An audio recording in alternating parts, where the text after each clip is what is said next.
ассалому алайкум дӯстони азиз, умедворам ки хуб ҳастин, сеҳат саломат ҳастед. Имрӯза мавзӯъ ҳаст дар бобати яъне ки искусствии интеллект дар соҳаи wildberries, яъне мо чӣ кор мекунем. Новобаста мо мегирем як чанд маҳсулоте ки мо фурӯш мекунем. Гуфти гапҳо хела фурӯшандаҳои мо яъне ки тӯл мефурӯшанд, яъне ки мо ҳамин мавзӯи тӯла мегирем барои шумо, яъне ки мефаҳмонем чӣ хел карда донем ки ҳамин конкурент чӣ кор карда истодааст ки вай фурӯшсоз аст аз мо дида. Яъне барои ин кор аввал мо як аналитик мекуфтем, суми соз медодем ки барои мо анализ кунад, яъне магазини дигарро бина, магазини моро бина ки дар ҳамин ҷо мо яъне прибул фоида дида истодаем ё не. Яъне ки мебинем категорияи тӯл. Хоб дар ин ҷо масъала чистод нусто аст, аналитико. Хоб яъне мебинем ман ҳамин якам фарз кардем 42 миллионда ман ҳамин фурӯш дорад. Хоб ин як таҳт крид мекунем. Ин дигариш боша 17 миллионда фурӯш дорад. Инам тӯл аст. Хоб инишам мекушоем. Инаш кам фурӯш дорад, инаш кам фурӯш дорад. Хоб мерем боз ягонтае ки фурӯши калон дорад. Ин мана инаш. Хоб фурӯши калон дорад. Яъне ҳар хел аз ҳар бренд мегирем, чунки ҳаст мисол баъзе одамое ки як бренд авай мекунанд, компания ирисам ҳаст. Хоб бо киро мегирем? Хоб ириса гирифтем. Яъне Sakura Tech асад як чанд ҳамин брендҳое ки фурӯши хуб доранд дар ҳамин соҳа, фурӯши калон доранд, ана ҳамаро мегирем. Хоб мо тақрибан тасаввур кардем 4 мақсад ширкат, яъне 4 бренда гирифтем ки яъне ҳамин чӣ кор мекунанд. Барои инҳоро яъне анализ кардан, барои кор кардан ба инҳо мо чӣ кор мекунем? Ҳар як артикла мо копировать мекунем, дар блокнот мемонем.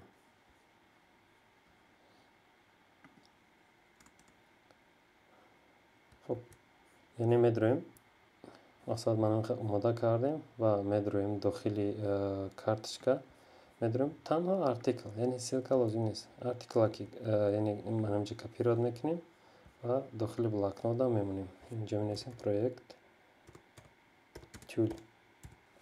Проект тӯл менависем. Хоб дар тагаш якум артикла мемонем. Хоб боз вориди хром мешем, яъне мегирем магазини дигарро. Аз ин ҷо ҳам чӣ кор мекунем? Копировать мекунем. Инро ҳам мегирем дар таги ҳам мемонем. Медроем сеюмашро мегирем.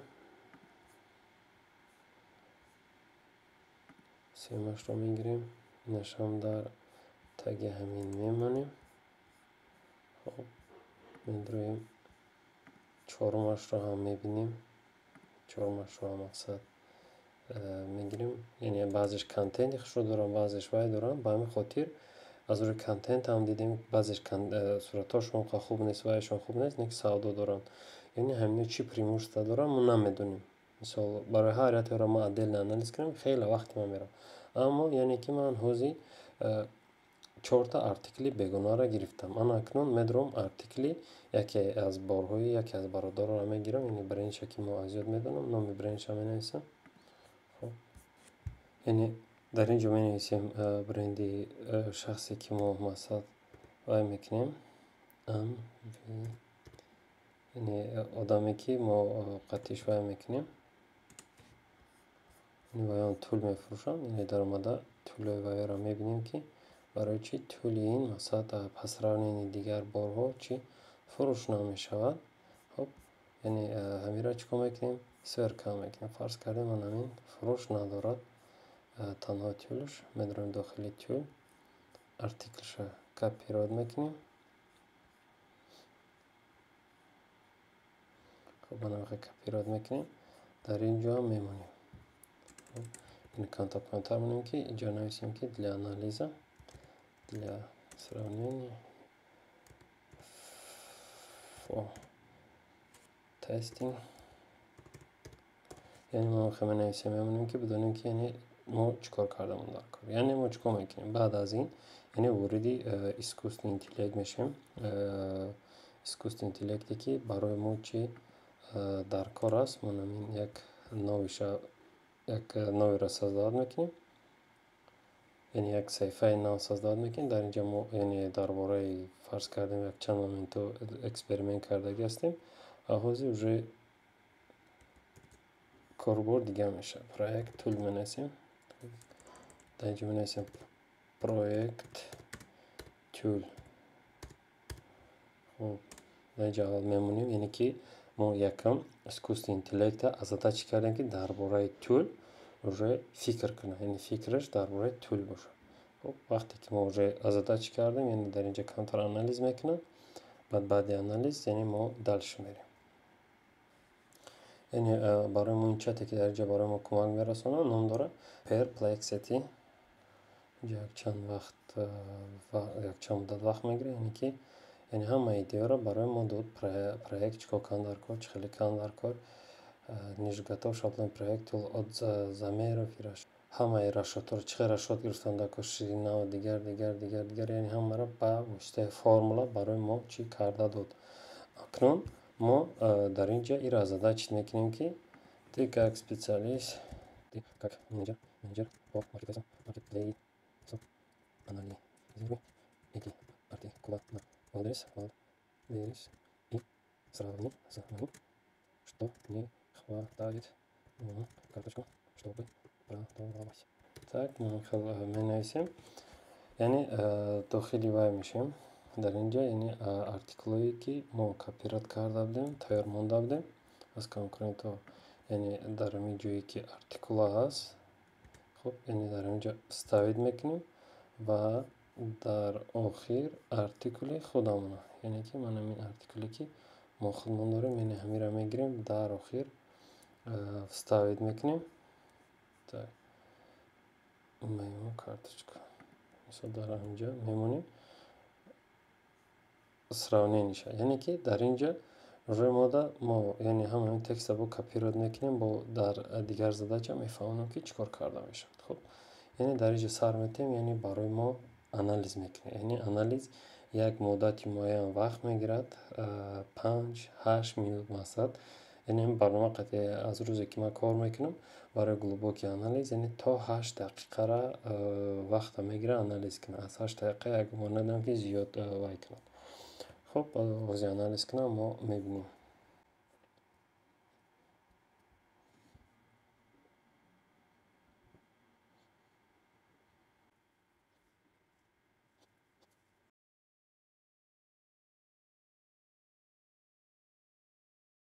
хуб дӯстони азиз, баъд аз якчанд дақиқа мебинед барои мо ҳар як модела короткое сравнение у конкурентов преобладают готовые тюли ширина, мисол кадом размерош, чӣ меравад, чӣ наметавад, ҳамаро мақсад барои мо чӣ кор кард. ман як график сохта, анализ сохта, ключевые различия, размерная сеткаш мақсад зура баъзешда мақсад отзывҳоро анализ мекунад. яъне дар инҷа мегӯяд ки что нужно добавить в карточке, вариация ширина, фалон бесмадон, акцент на крепление, там плотность дигар кардан дар кор. яъне як кори менеҷера барои мо бигем дар давоми 8 дақиқа кард. но бояд вақте ки мо задачаро додем, кор кардем, мо бояд чӣ кор кунем, каме ҳам бошад бихонем ки инҷа барои мо чӣ мехоҳад. яъне дар бобати рангам, дар бораи характеристикам куҷода мақсад мо вай кардаги ҳастем. яъне ҳама инамиро мо вай кардод. яъне сравнии характеристика дигар ҷо, сурат, дар бобати сурат мақсад дар инҷаш ҳам мисол мода мега. яъне ҳамаша ҳамин искусственный интеллект бо пуррагӣ барои мо чӣ ногуфта намонад. яъне искусственный интеллект як хосият дорад ки вай аввал вақти сар мекунед ҳаракат кунед ки дар ҳамин мавзӯъ, яъне ки бошад омӯхта тонад. чунки як гала мавзӯъ агар дар бораи велосипед навистагӣ бошад, баъд омада дар бораи тул пурсед, вай тупид мекунад, яъне ки уже аллакай кор намекунад. ба ҳамин хотир яъне ҳаракат кунед, аввал дар ҳамин мавзӯъ омода кунед искусственный интеллекта, баъд кор кунед дальше. хуб вақте ки мо дар инҷа уже анализа кард, мо хондем, мисол барои худам фаҳмидем, яъне ки барои решение, яъне ки ҳалли ҳамира кардан медонем дар инҷа нужно решение по этим вопросам. یعنی اینجا وای میکنیم بعد تنقطع می‌بینیم که بعد همین یعنی که هم تکستایی که ما از دیگر اسکوست اینتیلی گرفتیم همون را یعنی کارت کرده تواند. خب در اینجا مدروی مقصد از ادا چی میکنیم؟ این اسکوست اینتелект هم علاقه مدروی ما چیکار میکنه؟ و اسکوست اینتелект اگر آنالیز کنه решение ما نمیگه و آنالیزی خوب کردن میتونه. بعضی اسکوست اینتеллекتی هست که ایده خوب دادن میتونه. آن این اسکوست اینتелект باشه یعنی решение هم задача را برای ما دادن میتونه. باز ما میتونیم این را задача کنیم وب فرمت. так ما یعنی که در اینجا ببینید از در این بر پیدا میشود یعنی ключевой момент. так میکنیم در اینجا یعنی با واسطه کد برای ما نوشته میدهد که ما چخیل همین را اگر یگان کس در کار کنیم منیجر باشیم چخیل грамотно преподносить کنیم که همین کاری ما را قبول بدونن.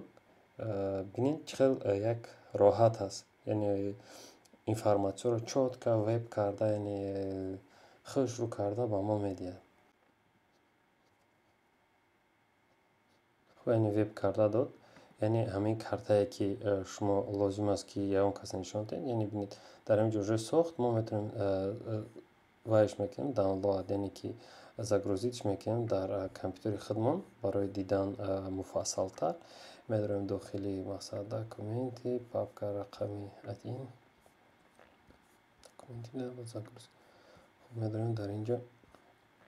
خب یعنی که در داخل من هم پاپکا هست یعنی ما так از نوشه چی بود от сегодня да. خب یعنی که امروز اینا یعنی проект тул کی بود یعنی tool optimization guide. так mana бинед план оптимизации артикул фалон бисмадона фарз кардем стратегия повышения конкурентоспособности туля и основные анализы рынка. خب немедленные изменения высокий приоритет яъне ёкни заголовка текущая проблема заголовка не раскрывает ключевые преимущества яъне тул вал готовя шторная лента яъне тасаввур кунед уже ҳамаи амира мо дар цифра рақам карда дод ин кора ягон бигем менеҷер чӣ барои мо карда дода наметавонад. алони гавон дар паноҳи худо бошед фақат ба пеш.